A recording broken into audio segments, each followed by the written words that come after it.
What's up, brethren and sisterin? Actually, I don't know what the plural term for sister is in that sense. I know it's sisters if you're just talking English. But brethren, I'm going to go with, what's up, nuns? No, I'm just kidding. Listen, none of you are probably females anyway, because females typically avoid this subject. I don't know why. Probably because most of them don't enjoy arguing in the same context as we do. But you know what? It's okay to argue, right? We argue. We talk about our points of view. We talk about how stupid each other are. We talk about how wrong we are. We also talk about how we don't get things right and blah, blah, blah, blah. But look, if you're a flat earther and you're quote-unquote attempting to do your own research, then you should think about a couple of things while you're doing your research. And one of those things is objectivity. Am I objective? Am I listening to what I'm hearing and applying it to the reality around me? And if so, does it match?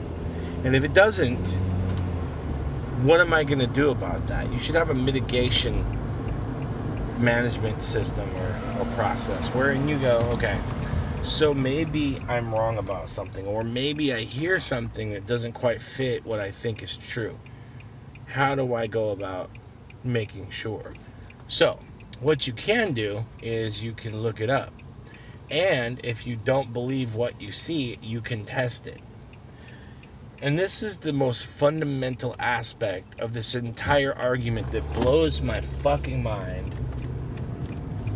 altogether is, since you can do what I just said, how do people still argue these things? You can go test all of the theories. You can test them all. And then you can say, okay, I've tested it. Here are the results of my test, and it's either right or wrong. But a flat earther doesn't do that, right? So they walk around smug thinking, oh, cool, I just told you that you're wrong, so therefore you're wrong.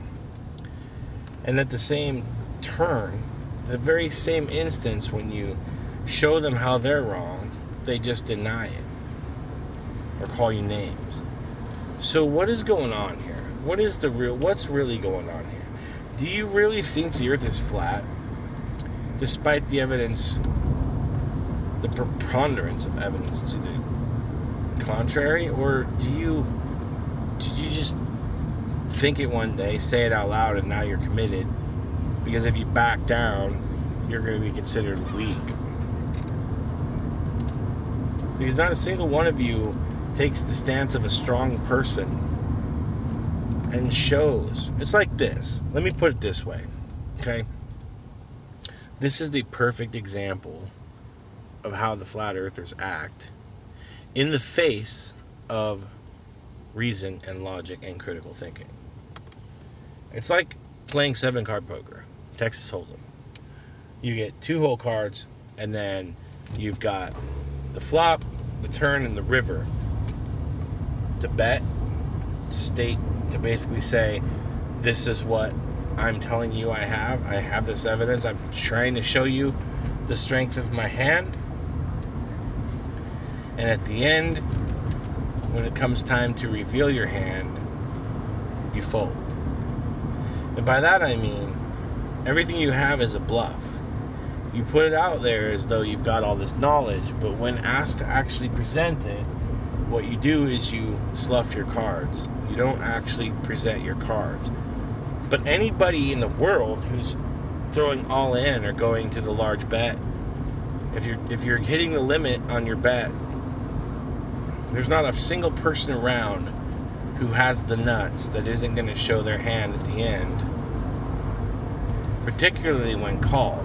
And how often is a globe earther called to reveal the data that they have, and how many times do they show their cards? So here's the stats that need to resonate with you. For flat earthers in that same scenario, 0% of you show your cards. For globe earthers, 100% of the globe earthers will show their cards. And at the end of that, the globe earthers always have pocket aces. And you flat earthers are always sitting on 7 deuce opposite suit.